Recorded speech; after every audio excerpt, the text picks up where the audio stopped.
Así que vamos a charlar un poquito más sobre la situación económica de nuestro país, sobre la visita de Alberto Fernández a Europa. Y para eso tenemos a Juan Venturino, que él es analista político. Te saludamos, Lucía y Nahuel. ¿Cómo estás, Juan? Buenas tardes. Muy bien. Gracias por este contacto. Queríamos que nos puedas dar una breve explicación o qué significa para la Argentina este viaje a Europa y teniendo en cuenta este contexto económico para Alberto Fernández.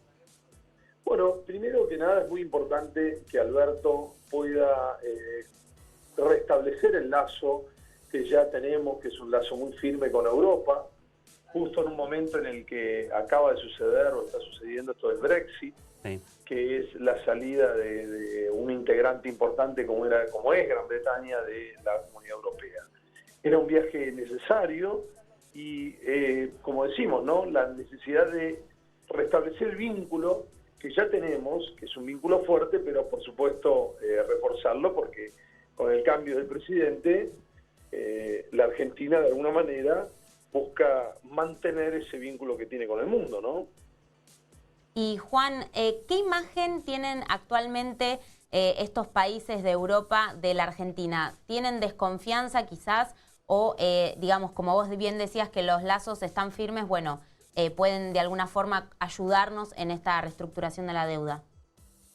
No, yo no digo que desconfianza. En general la Argentina ha tenido problemas para pagar sus deudas, con su balanza de pagos, pero claramente tuvo que ver con lo mismo. Generalmente no vamos a la raíz del problema, que tiene que ver con la reducción específica del gasto. Eso es muy difícil porque una economía deficitaria no se resuelve de un día para otro. Entonces, claro, el dilema está en cómo hacemos para crecer y honrar nuestras deudas sin que haya un ajuste enorme que implique más gente digamos, en la pobreza. Entonces, este de alguna manera es el eje que la Argentina viene atravesando desde hace mucho tiempo y por eso es que toma de alguna manera crédito o toma deuda y después se encuentra con estas dificultades de pago. La realidad es que nunca la Argentina debería haber tomado tanta deuda como lo hizo. Fue claramente una decisión política equivocada, errónea, del gobierno anterior, y que eso obviamente no le importa a los acreedores y que nosotros vamos a tener que, de alguna manera, lamentablemente, levantar de alguna manera ese lastre con el que va a costar la economía argentina por los próximos años. Da como Sobre todo, y más importante, es el motivo por el que uno se endeuda. Claro. Habitualmente los países se endeudan. Estados Unidos es el país más endeudado del mundo. El tema es para qué se endeuda, ¿no? Claro.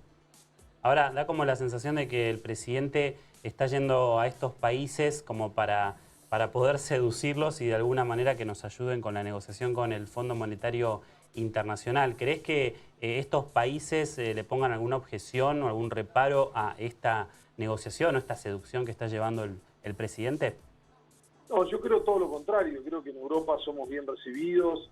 De hecho, la Argentina ha tenido una historia, digamos, bastante rica en ese punto. No nos olvidemos que gran parte de los ciudadanos españoles e italianos que han tenido que huir de la guerra se han venido de alguna manera a establecer aquí y son las generaciones en general de nuestros abuelos que son las que han hecho grande la Argentina. Entonces, creo todo lo contrario. Creo que Europa tiene un enorme afecto por la Argentina y eso va a jugar a favor. El tema es que los principales, de alguna manera, acreedores del Fondo Monetario Internacional son Estados Unidos, claro, y otros países centrales y no tanto Europa. Pero por supuesto que, al contrario, nos puede jugar a favor de mostrar nuestra vocación de pago, sobre todo, ¿no? Que es lo que tiene que hacer cualquier deudor, básicamente. Claro. Claro.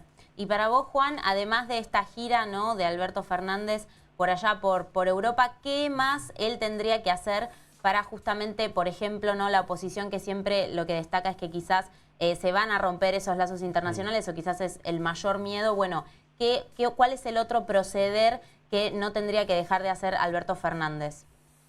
No, yo no creo que se rompa ninguna. Sí tiene que ver con que nosotros tenemos que tener de alguna vez por todas, la Argentina se debe a sí misma una política exterior de largo aliento, de largo plazo, o una política exterior de Estado. Claro. Tener políticas de Estado implica tener políticas que trasciendan a los gobiernos. Y lamentablemente la historia de la Argentina ha sido muy nutrida en todo lo contrario, ¿no? En esta idea de pegar volantazos, de ir contra nuestras propias contradicciones, con un gobierno anterior que dijo que teníamos que ser aperturistas, sin importar el por qué y el para qué, y un gobierno como este que piensa en otra cosa, ¿no? Entonces esta idea uno tiene que de alguna manera ser muy cuidadoso y muy coherente, ¿no? Y se le debe a nuestros políticos trazar una idea de garantizar una política de largo plazo. Bien, bueno, Juan, entonces muchísimas gracias por este contacto con La Voz de la Ciudad, segunda edición, por profundizar, ¿no?, todo lo que tiene que ver con este viaje del presidente Alberto Fernández a Europa y también los detalles económicos y cómo va a impactar en nuestro país. Gracias por este contacto con nosotros. Gracias a ustedes, es un placer poder charlar y les mando un abrazo a ustedes y a toda la audiencia. Muchas gracias. Bueno, Juan Venturino, analista político, bueno, hablando un poco de este viaje, como decíamos, esperemos que tenga un saldo positivo estas visitas que va a hacer a cada uno de estos principales potencias, estas potencias mundiales, que justamente, según Juan Venturino y según lo que todos analizan, va a ser bien recibido y por supuesto esta vocación de pagar, que es lo que el presidente Alberto Fernández está mostrando, va a generar más confianza en el país.